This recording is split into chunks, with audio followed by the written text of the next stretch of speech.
Hello beautiful people, welcome to my channel.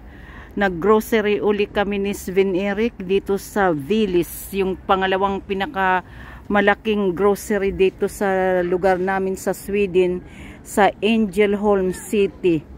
Itong lahat na pinamili namin ay worth 2,692, bali 93 na yan kasi pag 94 na yun, ano na yun, bali 93 na ang count nila niyan.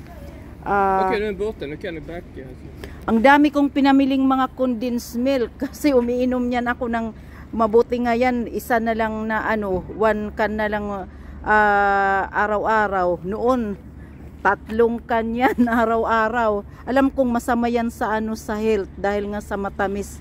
Pero kasi yan ang pampaano ko pampalakas ko pag nagtatrabaho ako dahil sa dami kong allergy sa pagkain. Hindi naman ako pwedeng uminom ng kape kasi nagpapalpitation yung puso ko. Kaya yun, 56 kapiraso yun na condensed milk ang nabili ko. 59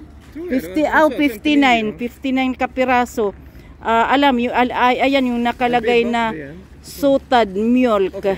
59 bali sticky ng ibig sabihin pieces. 24.90 ang isa, bali 25 na ang count nila. Umabot ng 1,469. I-times 5 nyo mahigit kasi yung ano ngayon, yung nakikita ko sa ano, sa World Remit, mahigit 5, at least mga 5, between 5.8 hanggang ano 5.18 ang nakita ko nung isang araw. Kaya yun, i-times 5 and 5.10 o 18 nyo yung ano, ang 1,469. Bali ang 1,000 times 5,000 na yun. Pagkatapos ang 469 i-times 5 din nyo yan mahigit. yun ang halaga ng condensed milk. Lahat ng nabili namin, ang halaga 2,692. Kasi mahina ako sa math.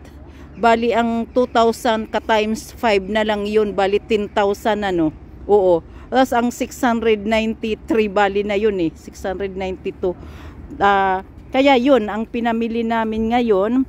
Namili din kami sa 2 stores, sa Rosta at saka Overscott, Bulagit.